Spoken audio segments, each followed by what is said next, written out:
Yan, good afternoon, kapwa.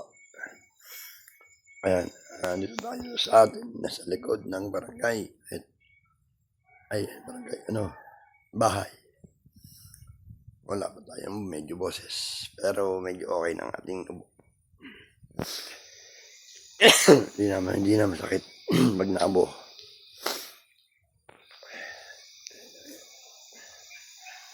Ayan, ang ating likuran. Bye.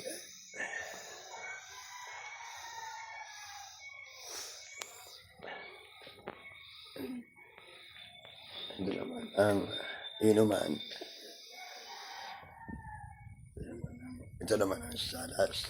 Ayan. Tapos sa loob na yun.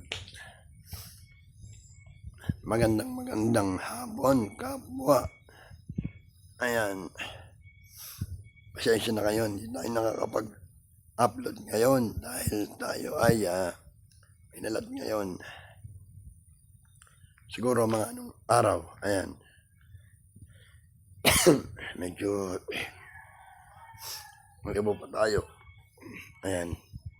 Kaya ingat po tayo sa mga swimming.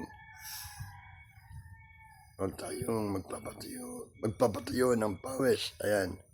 Kailangan maglagay tayo dito ng bimpo para hindi tayo matuyo ng pawis.